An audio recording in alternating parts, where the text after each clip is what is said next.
Գյուղը Արագածավան, այս երեխեքի ֆուտբոլի դաշտը,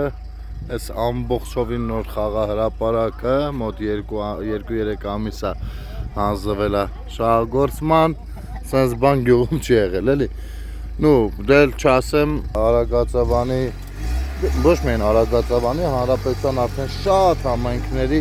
գյուղական ճանապարհները, գորգնագլխավոր ճանապարհները իրենց մայթով, ասֆալտով, ամեն ինչով, որոնք որ երբեք չեն եղել։ Ասենք մարդկանց հետ խոսում ենք, ասում է այն ժամանակ այդքան տեղը գնալուց գնել ջան, պիտի թրիկների վրով թռնելով, ցածկոտելով գնայինք, իսկ հիմա ինչքան ամեն ինչ հարմար է։ Խնդրեմ երեխաները խաղում են ու ինչն է այստեղ ամենաբանը, ոչ թե որ այս ամեն ինչը նոր կառուցվել է ու ես ասում եմ, վայ, իհարկե դա լավ է, բայց համեմատականի համար ասեմ, որ այս ամբողջ տարածքը, որ նոր ցույց տվեցի, ժամանակին զավթված է եղել նախկին գյուղապետի կողմից։ Այսինքն իր համար պիտի ծառայեր միայն։ Հասկացաք։ Այ էսա տեղի ունենում նոր Հայաստանում։ Հիմա օրինակ նախկին գյուղապետի համար այսօրվա կառավարությունը ով է։ Բնականաբար թուրքեր, հողատուներ, իսկ այսօրվա ժողովուրդն ով է։ Ժախեր։ Այսպեսի իրականություն։ Այնպես որ ամեն ինչ շատ լավ է լինելու,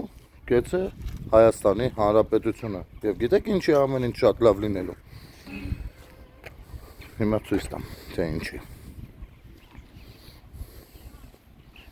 Մի րոպե։ Որովհետև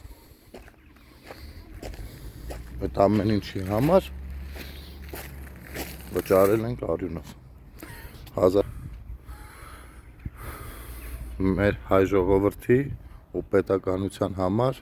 պետականության պահպանման եւ Հայաստանի Հանրապետության հզորացման համար, Լեռնային Արցախի համար իրենց կյանքը տված, նահատակված մեր հերոսներին։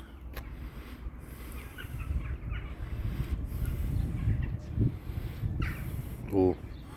մենք ունենք որպես քաղաքացի պարտավորություններ, պարտականություններ ու պիտի դա իրականացնենք, որ այս ամեն ինչը երբեք իզուր չստացվի։ Այլևս թույլ չենք տա որևիցե մեկը սեփականացնի այն, ինչը պատկանում է բոլորիս։ Միայն պետք է նոր ստեղծարար մտքերով առաջ գնալ, գեղեցկացնել, շենացնել, լավացնել մեր ամեն գյուղը, համայնքը, ամեն շենը, ամեն քաղաքը, ամեն մարզը ու առհասարակ Հայաստանի Հանրապետությունը։ Լավ եղեք։